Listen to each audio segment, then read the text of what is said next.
Sualınıza yazdığım bir şiiri seslendirmek istedim. Dosta etibarlı, sədaqətliydi. Dosta etibarlı, sədaqətliydi. Güzel xasiyyəti vardı Novruzun. Düşmən tapdağında yurdunu görüp bu geniş dünyası dardı Novruzun.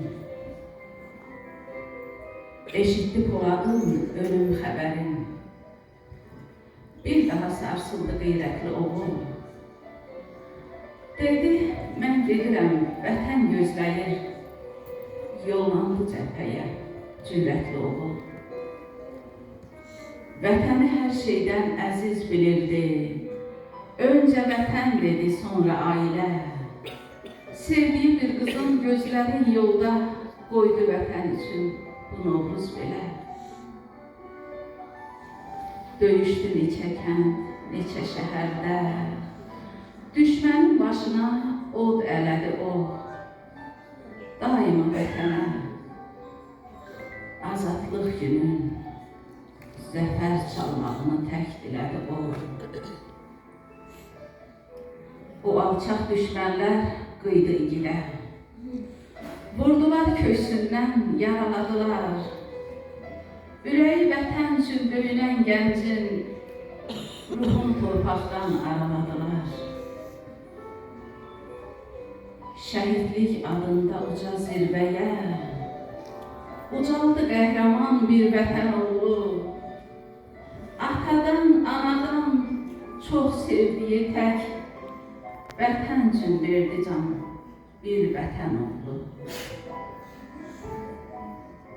Bir bahar dünyaya gözünü açıp, bir bahar dünyaya gözünü açıp, bir payız əbədi köçtü həyatdan. Sakit yaşadığı ömrü tərk edib, keçdi məşəqqətlə alovdan, oddan. Keçdi məşəqqətlə alovdan, oddan. Ruhu şad olsun bütün şəhidlərimizin, məkanı cənnət olsun. İnanın ki, şəhidlər xiyabanına gedəndə mən oradan o qədər gözəl ətir gəlir ki, deyirlər, ən gözəl ətir cənnətin ətiridir. Mən bilirəm ki, bizim balalarımız da cənnətdədir. Onların ətrini, o şəhidlər xiyabanından duyuram mən. Hər dəfə gedəndə onlar güllərin, çiçəklərin içində oluyor. Məkanları cənnət olsun. Ruhları şad olsun bir daha.